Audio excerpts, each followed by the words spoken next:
Non so quanti tra voi, intanto approfitto. I would like to take the opportunity to greet you and to say that I'm happy to see you again. Even so, having to imagine a little bit.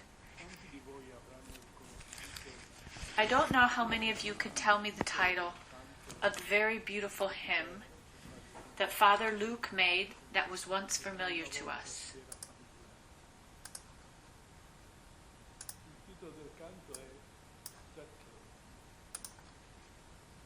The title of this song is Zacchaeus, and it tells of this man who came to know Jesus, who was known by Jesus, who entered his home, became his guest. The song says, "You know me well, even the shadow of my thoughts. You know me well. You have already come one day into my heart. I keep your memory." So then is Zacchaeus on this memory that has remained imprinted in his soul. He continues to dream that Jesus will one day return to his home. "When you come to my house, the best wine, the most beautiful tablecloth, and all the friends." It is a song that introduces well what we need to talk about, which is the theme of the Eucharist. This is the 10th school of Christianity in the new cycle that we began in September of 2020.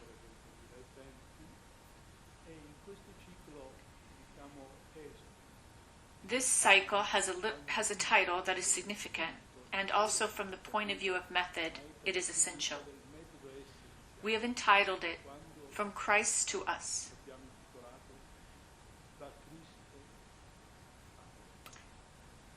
Because our risk is always to think that it is we who are going towards God,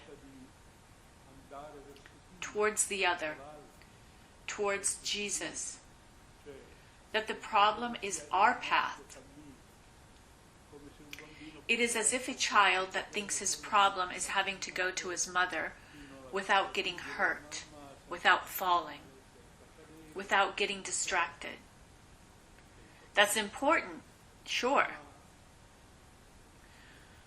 But in the story of the child, the important thing is that whatever happens, it is the mother who goes to him to take him in her arms, to lift him up, to give him support, to welcome him. When we chose the title, "From Christ to Us," we meant exactly this. The Christian faith begins precisely with those verbs that indicate the coming of Jesus. He came to dwell among us.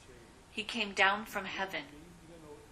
All those verbs indicate the movement of Jesus towards us. And is this that must give us joy and peace?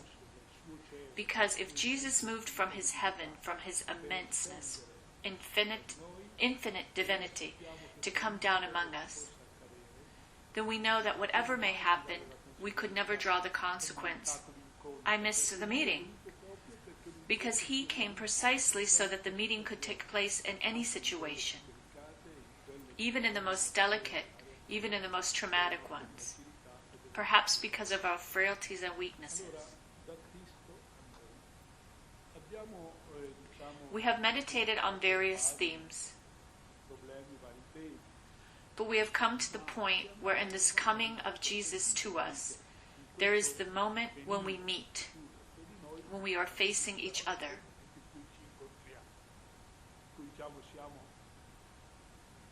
And it is certain that Jesus asks me something. What can he ask me? What do you want from me? What do you want me to do to you?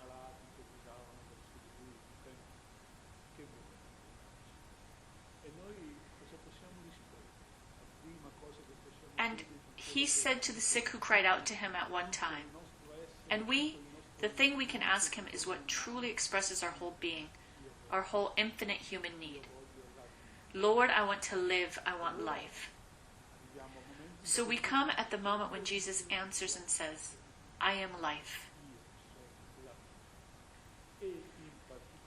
And in particular, this future clarification that dictates the theme of today's School of Christianity, it is Jesus who says, I am the bread of life that gives life to the world. We've already covered the Eucharist. But now it's really about getting into the depths of it. The theme of the Eucharist is an infinite theme. We will never cease to understand it, to delve into it, to discover wonders, its wonders and treasures. We will never cease.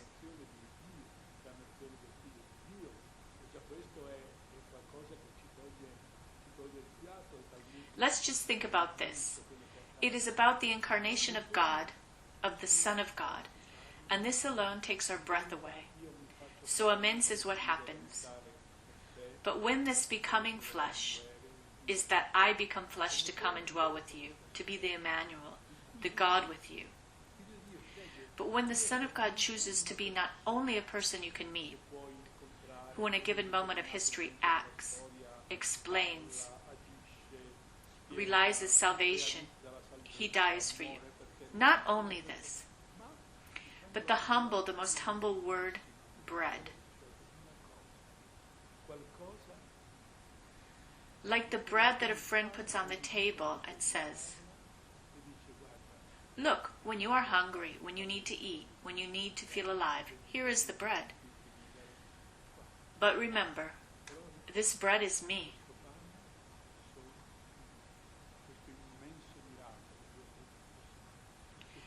I sometimes often think about what happened to Jesus. Many reflections can be made.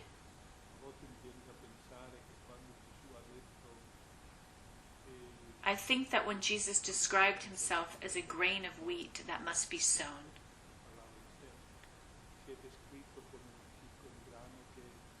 that must rot in the ground and then be reborn as an ear of corn, as a grain that satisfies our hunger. Already when he said that, something must have come to his mind. And then when all that happened to him, when he had to multiply the bread for all those people, we know that. Man is not satisfied with less than God. And we touch the extreme point. But we know that the satiety begins with the humble fruit of the earth, with the bread that we give to the child, that we eat during the day. It is already there that our hungry is in action. When we say that man is not satisfied with less than God, it is not that we should abandon the experience we have every day with bread because that is the original element of our hunger. And I repeat, when Jesus chose the Eucharist, probably he knew very well that we had to arrive with our hunger to him. But we had to always be hooked to realism, to the supreme realism that there is, in fact, that when I am hungry, I can say, give me some bread. Here it is in the first request. And Jesus wanted this first request to be the fundamental element of any of our prayers. Because when we say, Our Father, give us this day our daily bread, we are asking for all the bread, the daily bread, and especially that bread that he himself wanted to give us by giving himself. Now, the first thing I would like to do is to take up some examples. Because the theme of the Eucharist needs examples. Because it describes a relationship of love. It describes a need. It describes two people who meet and one becomes food for the other. in which one feels nourished and one receives life and receives it eternally. And so perhaps we need to take from the history of the saints all the Eucharistic experiences, and we could truly realize an infinitely beautiful and profound school of Christianity. I will limit myself here to a few texts as an introduction only.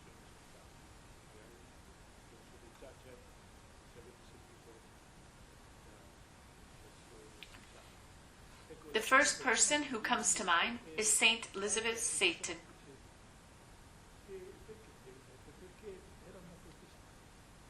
She comes to mind because she was a Protestant who felt that she had everything, but that something was missing and she did not know what.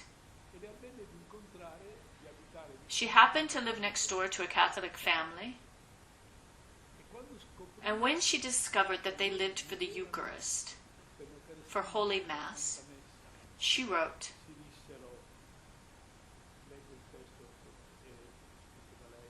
"How happy we would be if we too believed in what these dear souls," she is referring to her Italian host, "to what these dear souls believe.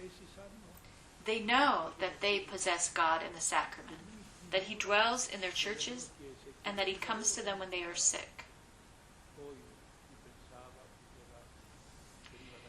Then she thought back to New York and the discomfort she always felt there, because between Sundays it was useless to go back to temple because there was nothing in the temple to attract her. And she said to herself, "Here, my Catholic friends can go to church as early as 4 in the morning, and even every day if they want to." Eventually she decided that she was ready to offer anything in exchange for such a gift, and she converted. This spasmodic desire for the Eucharist.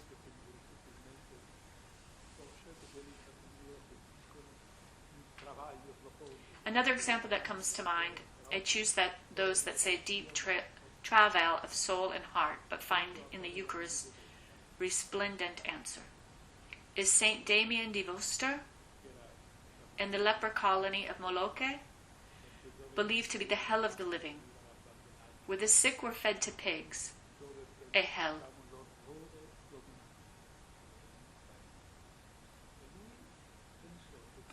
And he thought, in the midst of those sick bodies destined for physical decay, that he should celebrate the body. And he began by instituting the Feast of the Eucharist, Corpus Christi, with the children, the girls, even the sick, the choirs, the special feast.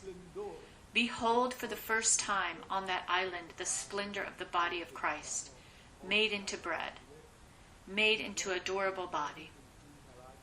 Changed the way the sick looked at themselves, and even came to decide on a perpetual Eucharistic adoration. And even the sick took their turn, even from their beds, from their cots, to spend time turned towards the tabernacle, to recognize that in all the decay of their history, there was a point of beauty, of healing, of resurrection of the body.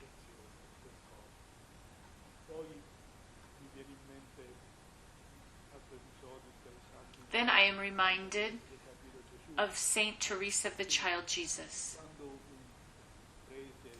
When a Samaritan who is to be ordained a priest writes to her entrusting his priesthood to this young cloistered nun, and she replies and says, "I have composed a prayer for you. I will read a few words. O Mary, sweet Queen of Carmel, to you I entrust the soul of the priest to whom I am the unworthy little sister. Deign to teach him from now on with what love you touched the divine child Jesus and wrapped him in swaddling clothes, so that this new priest too may one day go up to the holy altar and carry in his hands the King of Heaven." Then he wrote to his sister Selina, if you want this year, we will convert souls. It is necessary that this year you and I make many priests who know how to love Jesus, who touch him with the same delicacy with which Mary touched him in the cradle.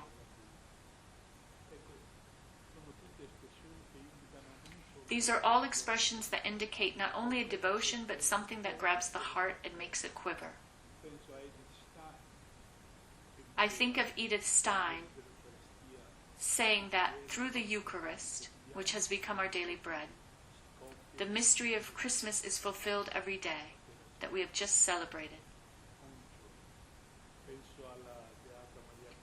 I am thinking of Beata Mary, candidate of the Eucharist, who said, "In the birth, Jesus made himself ours. In the Eucharist, he makes himself mine."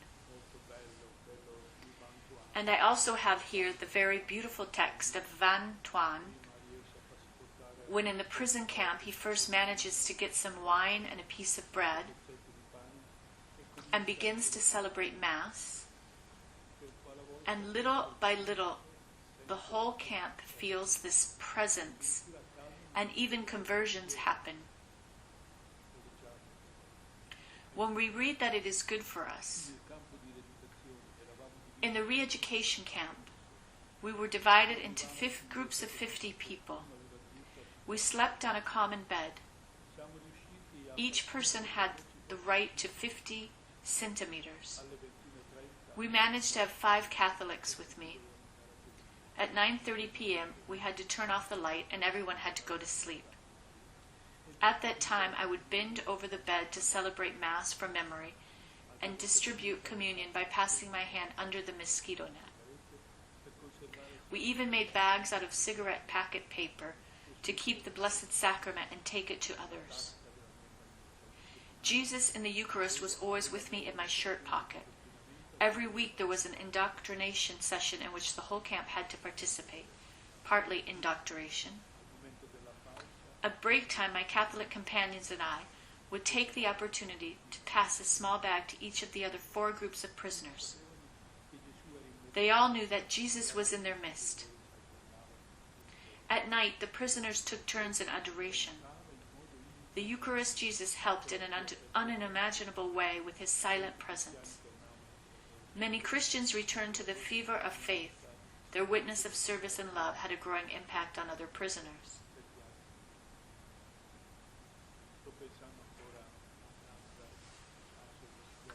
I am still thinking about a particular case. Beautiful because there is a kind of amalgam between life, existence, drama, tragedy, and the Eucharist. It is that of Mons Romeo, Archbishop of San Salvador, who recounts, "I was once preaching, and the Gospel speaks of the grain of wheat that have fallen to the ground must die in order to bear fruit. He then applies it to the Eucharist he is about to offer. He says, at this moment the host of a grain is converted into the body of the Lord, offered for the redemption of the world, and the wine is the cup. In this cup is transformed into the blood, the price of salvation. May this immolated body and blood sacrificed for mankind give us the courage to give our body and blood together with Jesus, to bear fruits of justice and peace for our people. Let us then intimately join in faith and hope in this moment of prayer." Then he goes on to the center of the altar and turns toward the people to begin the offertory. From the back of the church a shot is heard.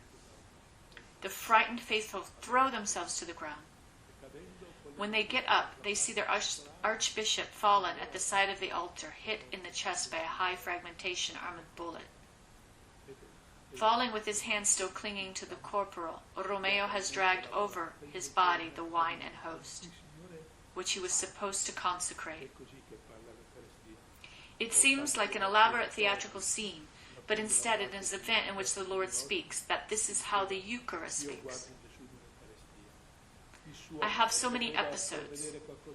I take the phrase of St. Alberto Kemilowski, who said, I look at Jesus in his Eucharist. Could his love have provided something more beautiful? If he is bread, let us also become bread by giving ourselves. He happily repeated, we must be as good as bread. There, I wanted to make these Eucharistic quotations to explain to you the climate to which we must return. Because you see, the Eucharist is the decisive point of faith.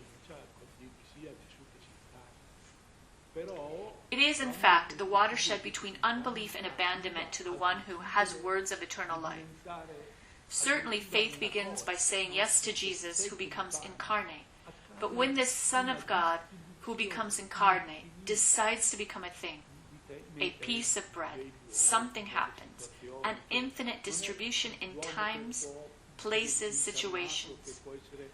It is not man, the incarnate, that you can look for. You can go and find him, go and talk to him. It is something that you can find everywhere as soon as there is the possibility. And it is the substance.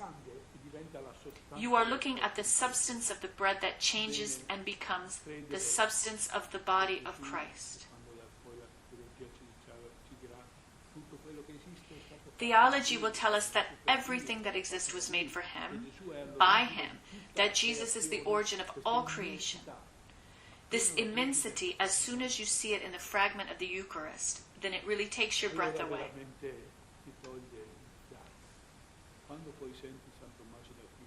And then, when you hear St. Thomas Aquinas in that beautiful hymn that we sing, Visus tactus gustus in te faltor, sed altitu solo tutar creditor.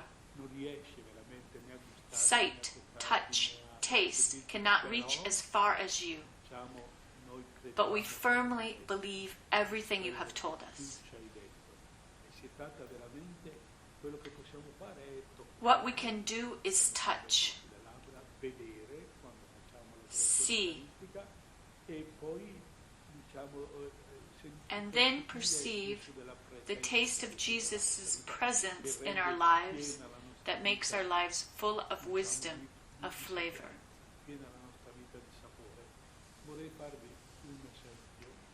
I would like to give you an example from my own life, because I think it is easier to understand.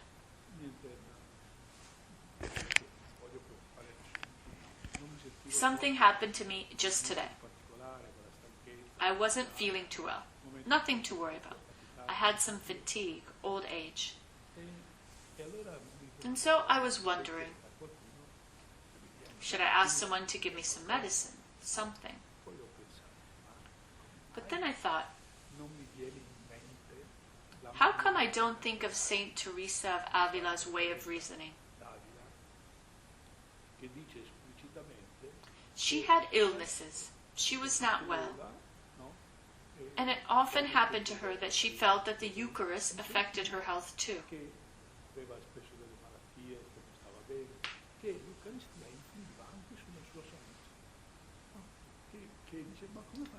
She would say, how can you not think that if you have received the body of Jesus, there is no medicine more powerful than that even for physical needs?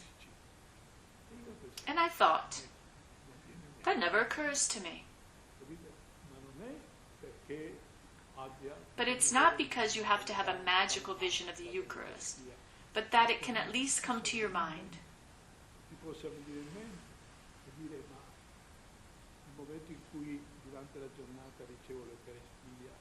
Let's think of those who are ill with health.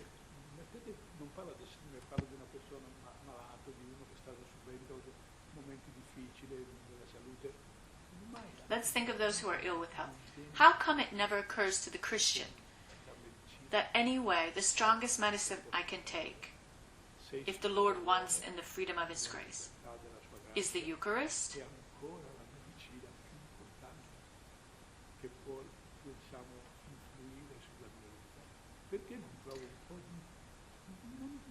Why don't I find some joy in that too?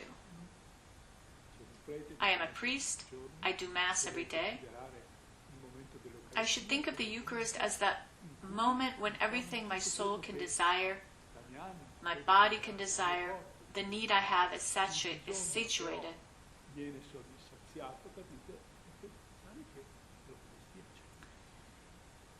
The Eucharist has something to do with it. It is not that sometimes the Lord can't work miracles, but it simply doesn't even occur to us that He can do them.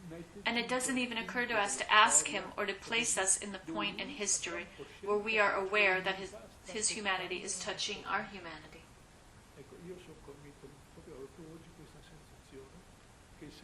Well, today I had this feeling. If I perceive the Eucharist with more faith, with more joy, with more tenderness, maybe I would live a little bit of the experience of Saint Teresa, who said, "How many times it happened to me to feel sick and to feel better after having received the Eucharist."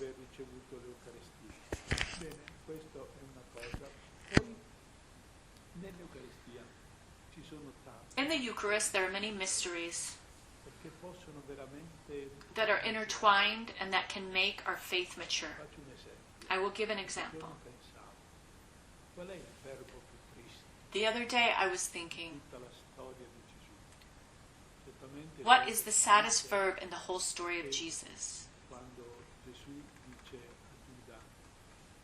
Certainly the saddest verb is when Jesus says to Judas, "Judas, with a kiss, do you betray the Son of Man?"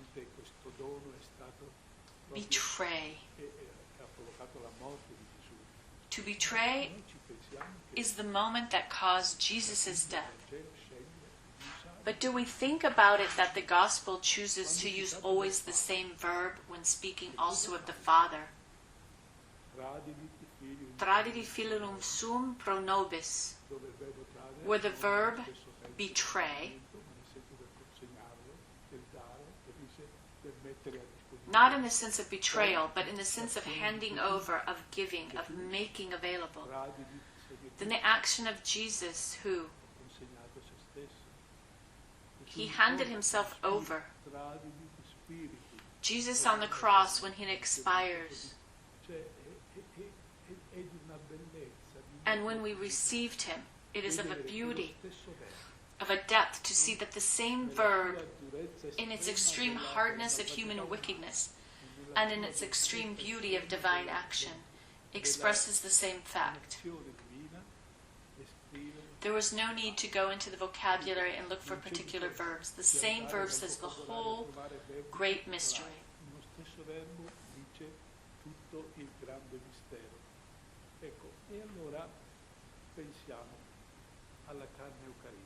At this point, we think of the Eucharistic flesh. It is a suffering flesh, humiliated flesh, betrayed flesh. The flesh of Jesus is a sacrifice. Everything that happens to Jesus in terms of suffering, when Jesus does the Eucharist, He does it as a body given, as blood poured out. And yet, this is a way in which Jesus takes everything that is sacrificed and makes it love, makes it life. Again, think about how the meaning of the verb to consume changes. To consume means to destroy. Even in popular language, to consume a person means to ruin him. But to consume also means to feed yourself, to consume food so that you may live. Here we are faced with all these riches. Language itself seems to be unable to fully define things and their limits, in their distinction, because it is always the still being of a love that should no longer be there. If it depended on our wickedness, on the simple weakness of nature, a love that is still there and that our flesh must learn from Jesus.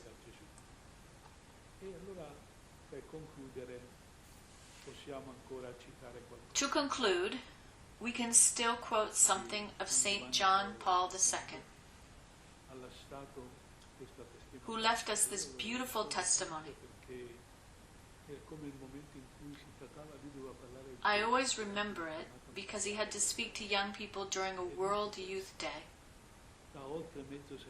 For more than half a century, every day since that November 2nd, 1946, when I celebrated my first Mass in the crypt of St. Leonard in the Cathedral of Wawela in Krakow,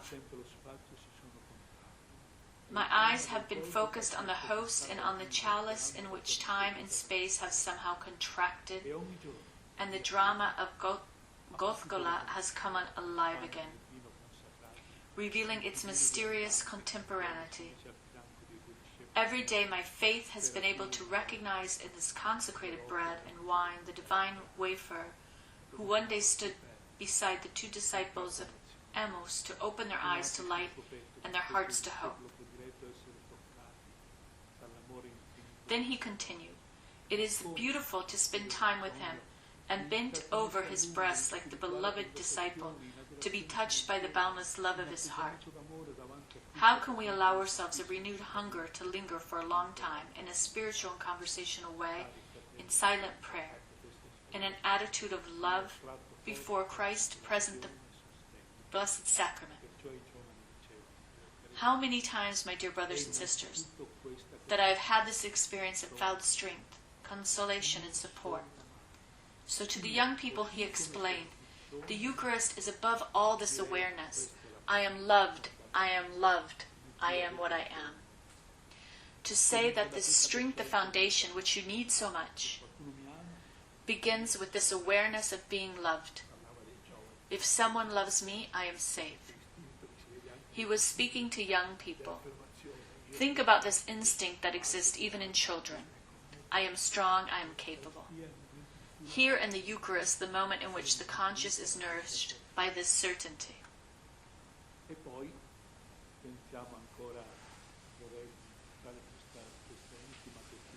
Let us think about this last testimony of Francis Maric,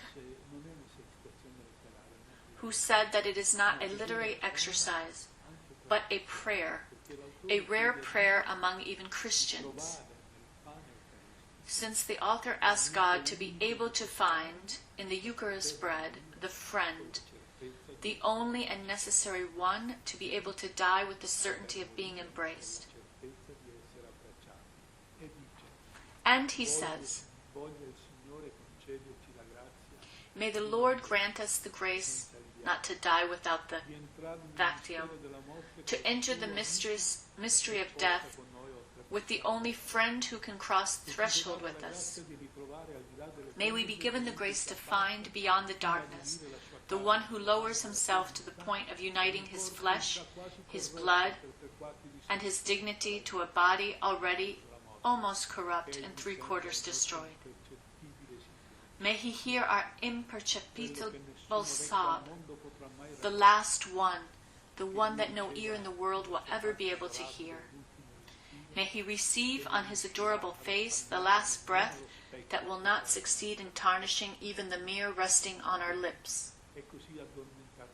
And thus, asleep in Christ, buried in the Eucharist, may we awaken at the feet of Christ the King, the winner of the world.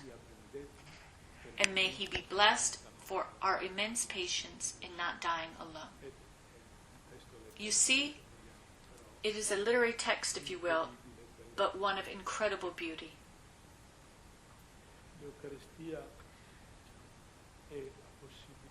The Eucharist is the possibility of saying to oneself in every circumstance of life, "I am loved just as I am." Whatever I mean by this expression. The ultimate meaning of this statement is that when I receive the Eucharist, as you are, with the dramas you have, with the problems you have, the love of God decides to give itself to you, even to the point of letting itself be consumed by you, to the point of nourishing you as you are made.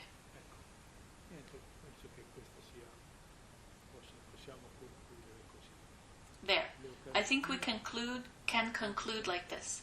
Chissà quanto tempo, quanto bisogno avremo per portare fino Who knows how much time we will need to prune this discourse to the end? appena tu cominci a riflettere. Because as soon as you begin to reflect on the Eucharist, È come se il discorso non it is as if this discourse has no limits, no boundaries that I can imagine, that I can think of, the limits and boundaries of situations. Potrebbe accadere qualcosa che io neanche riesco a ipotizzare, a immaginare, pensate nella situazione.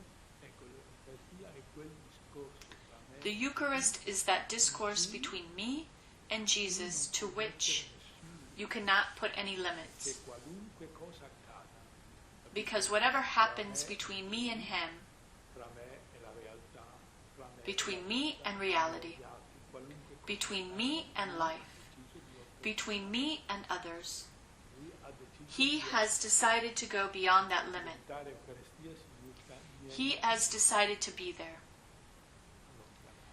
Becoming Eucharist means that nothing can take you away from me. niente Nothing can deprive you of me. Nothing can make you feel abandoned. tutto il mistero di Cristo reso The Eucharist is the whole mystery of Christ made into something that you can take, you can keep there, you can put it in a tabernacle. puoi mettere nel tabernacolo, puoi mettere nella situazione come una santa che uno scrittore che dice perché Think of a writer who says, Gesù dal tabernacolo che dice why don't you think that Jesus says to you from a tabernacle, ma non ti rendi conto che sono gli ordinari che but don't you realize that I've been waiting for you for 2,000 years? poetiche, These are poetic expressions, però sentimental if you will, il tabernacolo con delle but having a tabernacle with host waiting for you means vuol dire che qualunque that in any situation possa trovare you may find yourself in, già deciso di essere, He has already decided to già be there. deciso di donare, ha già He has deciso already che decided to give non troverai Himself. mai nella situazione di dire He has already decided that you will never find yourself in the situation of saying, I am alone, I am abandoned, I have no one to help me. sono io che ti do me stesso. Allora, Why is there one who says to you, there is no one to give you a hand, there's me who gives you myself?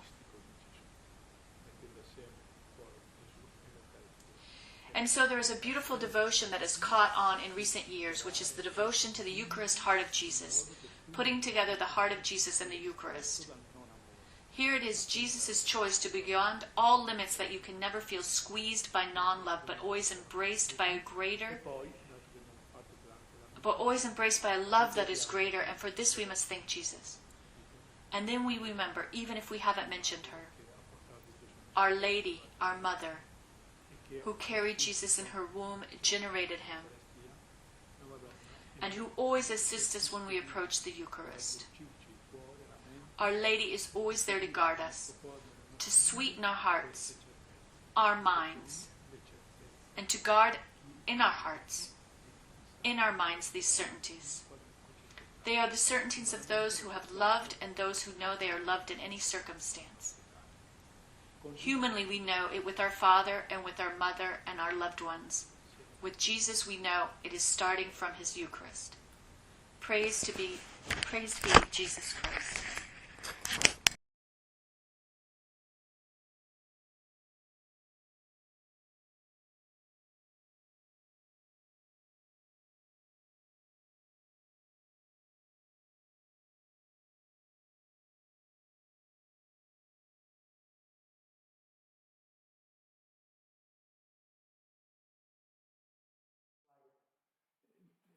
Allora ci lasciamo con un saluto proprio rivolgendoci a Maria, nostra Madre, che dica le parole più belle che lei ha nel cuore a Gesù per conto nostro.